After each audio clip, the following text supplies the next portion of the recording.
Another water fountain. Mamaya may ilaw yung mga yan, di ba?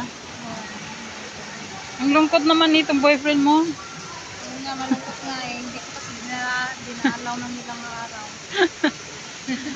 Ang lungkot ng boyfriend ni Be. Wala pati siyang taplot. Tanda na siya. Oh, 1917? Ha? 1840 siya siguro pinanganak, tapos 1917 na siya. Ah, Oo, haba ng buhay. oh no. Tapos ginawa, hero siguro yan kasi ginawa nilang ano, revolto, no? Lating ka. Lating ka. Hmm.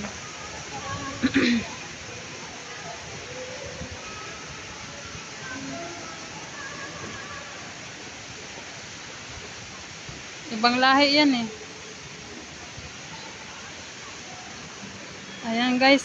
Saan tabi? Sa taas or dyan sa... Ano ba dyan sa baba? Okay.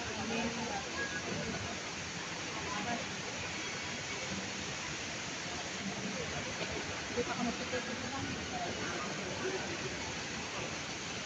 Walang medyo mura mabilang pagkain dito kundi McDo lang.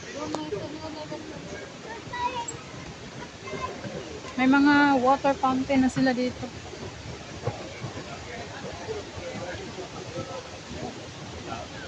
Pinagandahan nila ng lalo yung Sentosa guys.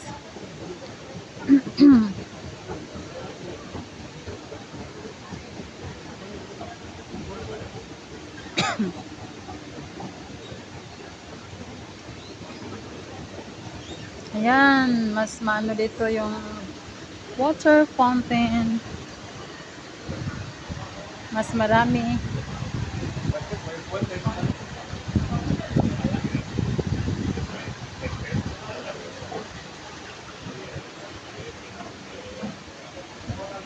Ang galing ginawa talaga nilang ano guys, yung tubig, ginawa nilang decoration.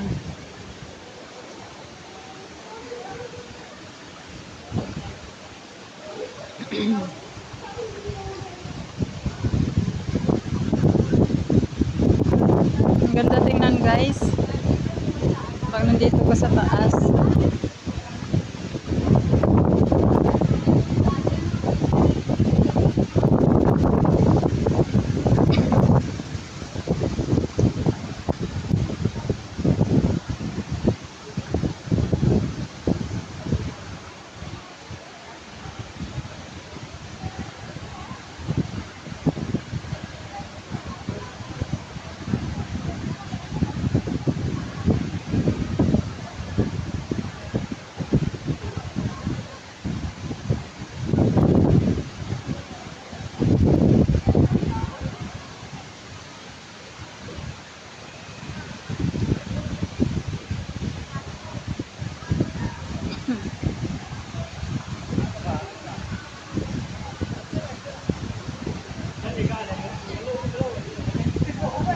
Ang ganda tingnan guys pag nandito tayo sa taas, tapos ang view sa baba, napakagandang tingnan.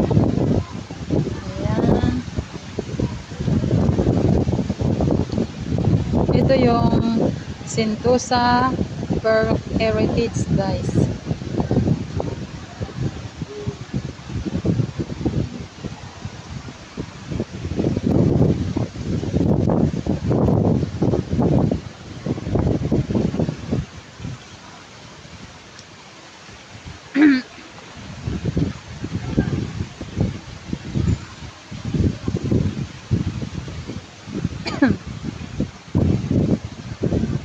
Hanggang dito lang po guys. Maraming salamat ulit sa panonood. God bless po sa lahat dito sa aking Pinay Singapore vlogs. Bye bye. God bless po.